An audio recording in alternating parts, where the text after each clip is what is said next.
జై హింద్, జై భారత్, జై తెలంగాణ. ఫ్రెండ్స్, నేను మీ Girish Taramuni. Welcome to our channel Chitragupta. Revanth Reddy సర్కారుపై నిజంగా చెప్పాలనంటే ఎల్నినో ఎఫెక్ట్ బాగా పడ్డట్టున్నది. రాజకీయ ఎల్నినో అంటారు దీన్ని. ఎందుకనంటే కాళేశ్వరంపై ఇన్ని రోజులు మాట్లాడిన మాటలు అన్నీ నీటి మీద రాతలవుతున్నాయి. ఇప్పుడు ఫస్ట్ చిట్టా చెప్తా, లాస్ట్కి పంచాయతీ చెప్తా.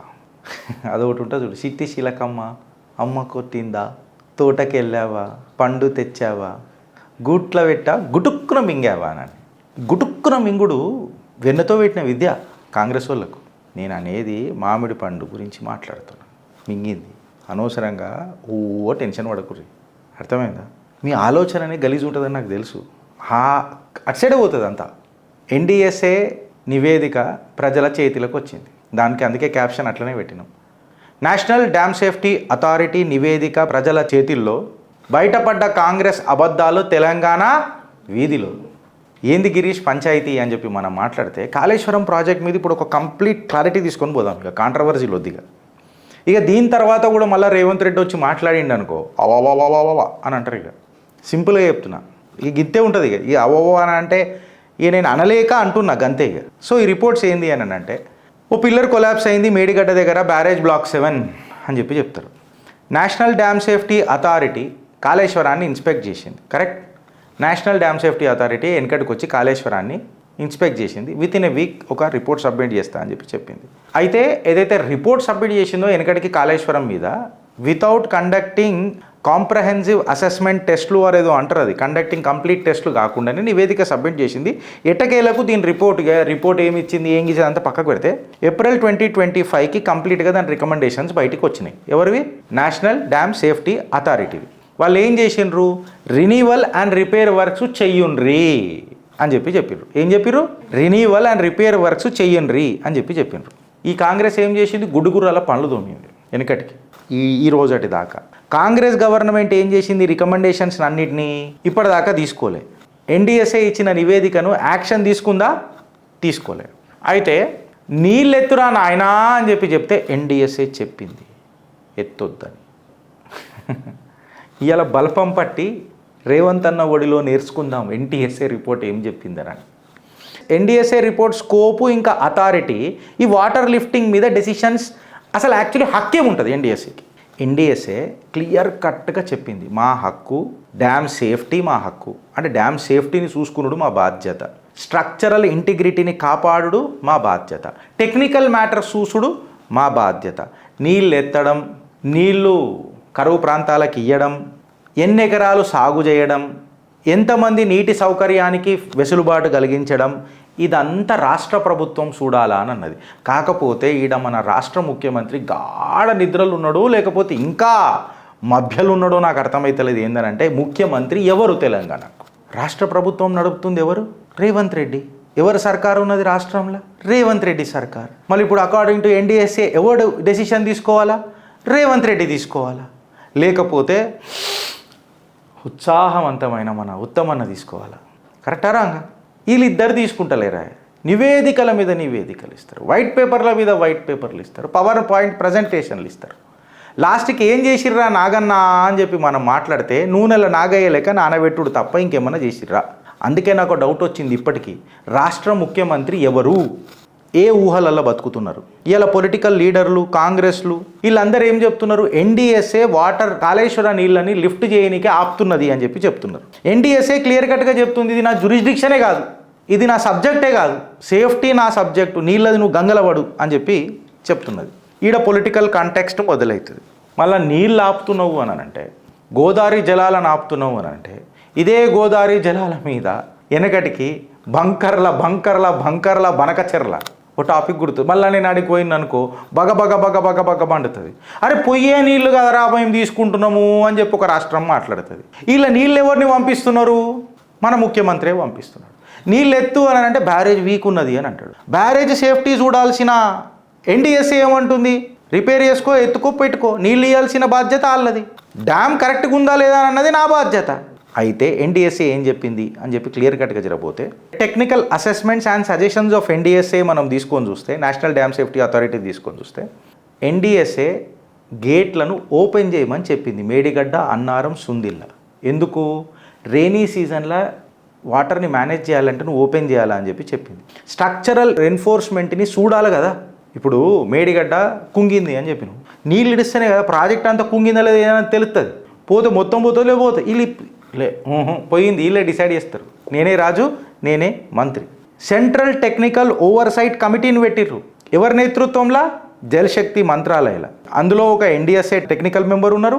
కంప్లీట్గా ఈ రెస్టారేషన్ ఎఫర్ట్స్ ఏవైతే ఉంటాయో చూడు వీటన్నిటినీ సాఫీగా జరపడానికి కమిటీలో ఎవరెవరు ఉన్నారు అని అంటే central water and power research station CWPRS మెంబర్లు ఉన్నారు. సెంట్రల్ సాయిల్ వాళ్ళు ఉన్నారు. మెటీరియల్ రీసెర్చ్ స్టేషన్ అని చెప్పి మాట్లాడతారు CSMRS. వీళ్ళందరూ ఉన్నారు. వీళ్ళందరికంటే విఘ్నులు, మేధావులు, సబ్జెక్టు పైన గ్రిప్ ఉన్నోళ్ళు ఎవరు? అనుముల రేవంత్ రెడ్డి సర్కార్. వీళ్ళందరూ ఉత్తుతలే. మళ్ళీ వీళ్ళ మీదకి నువ్వుకే ఉత్సాహం మాట్లాడతారు వీళ్ళంతా. వీళ్ళందరూ ఏమని అంటుండ్రు? Structural stability, quality control, safety మెజర్సే చూసుకుంటాం మేము. పంపు చేయాల్సిన బాధ్యత వాటర్ ట్రాన్స్ఫర్ ఆపరేషన్స్ అంతా మీరు చూసుకోవాలి పర్మిటింగ్ది. ఇప్పుడు వాళ్ళ అన్న మాటలలో నాకు 2 పరమార్థాలు ఉన్నాయి. ఒకటి ఏంది, మేము డ్యామ్ సేఫ్టీ చూసుకుంటామని. అంటే ఏంది, నువ్వు నీళ్ళు ఎత్తుతున్నప్పుడు ఏమైనా స్ట్రక్చరల్ ప్రాబ్లం వస్తే చూసుకోవాల్సిన బాధ్యత ఎవరిది? NDSదే కదా. క్లియర్ కట్ ఉంది కదా వాళ్ళు చెప్పింది.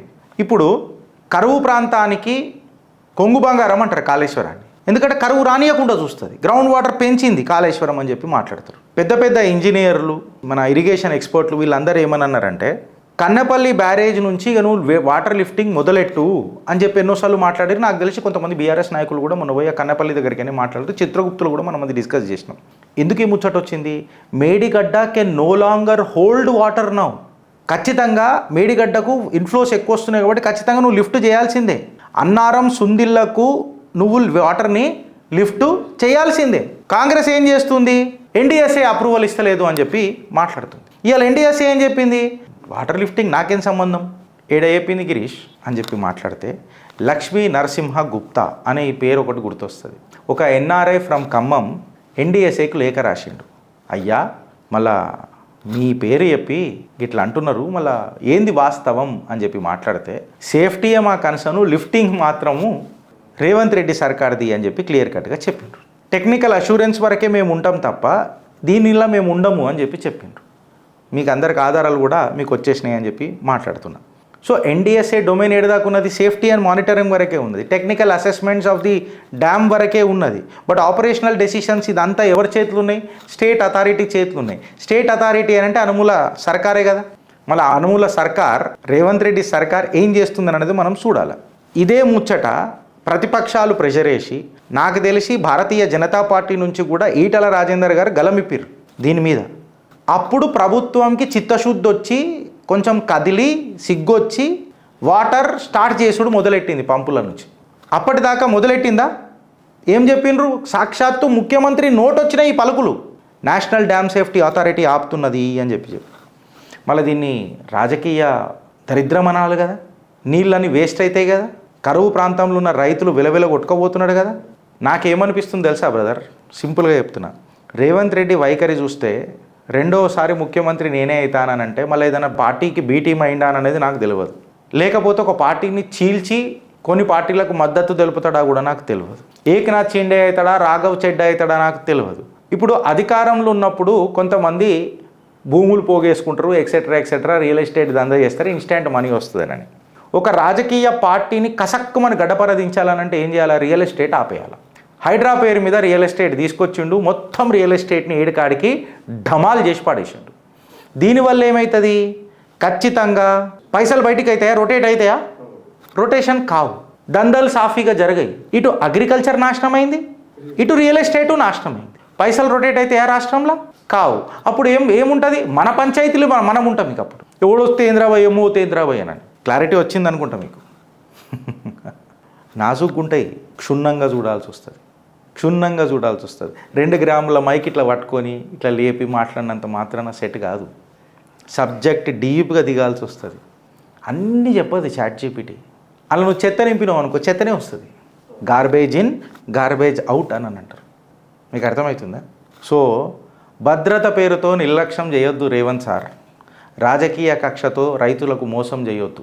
ఇన్ఫ్యాక్ట్ చెప్పాలనంటే NDSA రిపోర్ట్ ఏడుంటుందో మాకు తెలియదు కానీ రిపోర్టు ఢిల్లీలో, నిర్ణయం హైదరాబాద్లో. ఇదే పంచాయతీ కదా కాంగ్రెస్ది. రిపోర్ట్ ఏడుంది? రాహుల్ గాంధీకి పంపించిన. రాహుల్ గాంధీకి అర్థమైతే బాగానే ఉండు. ఆయనకు రాసిచ్చిందే సగం అర్థం కాదు. మా అన్నకు రాసిచ్చిందే అర్థం కాదు. అర్థం కావాల్సిన అవసరం కూడా ఆయనకు లేదు. బంగారు చెంచాతో పుట్టిండు ఆయన. ఆయనకే రాహుల్ గాంధీకి ఏమన్నా అవసరమా? మళ్ళా ఆయన అవుతాడు ప్రధానమంత్రి. నువ్వు పెడతావు చూడు మెమ్మిలా, నేను పోతా సార్, ఇక నేను పోతా అని అంటాడు చూడు. ఆయన నేను అయితా సార్, నేను ఇక అయితా అని అంటాడు ఆయన. కాకపోతే నేనేమంటున్నా, రిపోర్టు మీద ఢిల్లీలో ఉంటుంది, నిర్ణయం మీద హైదరాబాద్లో ఉంటుంది. మా రైతు పొలం మాత్రం ఎందుకు ఎండాలా అని అన్న ప్రశ్నకు మీ దగ్గర ఏమైనా సమాధానం ఉంటుందా? నేను ఇవాళ అడుగుతున్నా. ఇంకెన్ని రోజులు అనంట ఈ నాటకాలు, ఈ నజాకత్లు? ఆలోచిస్తావా లేక అనుభవిస్తావా? భారత్ మాతాకి జై.